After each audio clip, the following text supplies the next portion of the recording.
Welcome to Trump Breaking News Network, your daily source for up-to-date news on the political scene of Donald Trump, his presidency, American politics and conspiracies.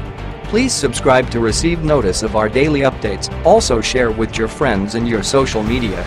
We encourage you to like our videos and give your comments. This is TBNN. Trump says he will make a major statement when he returns to the U.S. By Tyler Durden. After a 12-day tour through 5 Asian countries where he discussed the threat posed by North Korea and how America might shrink its massive trade deficits, President Donald Trump is heading back to the U.S. Tuesday. And in true Trump fashion, the president hinted that he would be making a major announcement upon his return to the States, but offered no clues about what the topic of said announcement might be. Here's the tweet, sent around 1 a.m. Eastern Time. Donald J. Trump heavy checkmark at Real Donald Trump. I will be making a major statement from the White House upon my return to D.C. Time and date to be set. Of course, there's a lot happening in Washington right now, and Trump's hinted at announcement could be in reference to one of any number of issues. Will he deliver an update on the administration's position regarding tax reform as two bills that differ in dramatic fashion went through Congress? Perhaps some type of security announcement? Or the revelation that the U.S. has finally entered into talks with North Korea after Trump adopted a notably softer tone toward his favorite Asian antagonist over the weekend. There's also the possibility that he could deliver an official statement about Alabama Senate candidate Roy Moore, who Trump previously said should do the right thing and step aside if allegations about him having inappropriate sexual contact with a 14-year-old girl turn out to be true.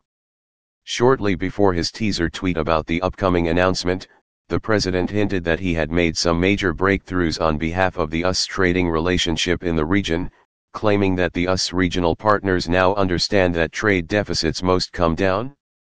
After my tour of Asia, all countries dealing with us on trade know that the rules have changed. The United States has to be treated fairly and in a reciprocal fashion. The massive trade deficits must go down quickly. The president also took the time to thank the staff of the U.S. Embassy in the Philippines for doing such great work during his visit. Strangely, similar praise for other U.S. embassies in the region was not forthcoming. Thank you to the amazing staff and their families of the United States Embassy in the Philippines. Keep up the great work. He also took a swing at polls that reflect a presidential approval rating below 40%, pointing to a Rasmussen poll that puts his approval rating at a reasonable 46%. One of the most accurate polls last time around. But #fake news likes to say we're in the 30s. They are wrong. Some people think numbers could be in the 50s. Together, we will make America great again. With the House gearing up to pass its version of the tax reform program on either Thursday or Friday, it's possible Trump could be taking to the bully pulpit to try and whip up votes among intransigent blue state Republicans. Or the announcement could be on any one of a number of topics. North Korea, trade, tax reform, the upcoming Alabama special election, all are priorities for the White House and the Republican Party right now. Share and subscribe. This has been the Trump Breaking News Network. Please subscribe and share to stay up to date on the latest news about our president. Be informed.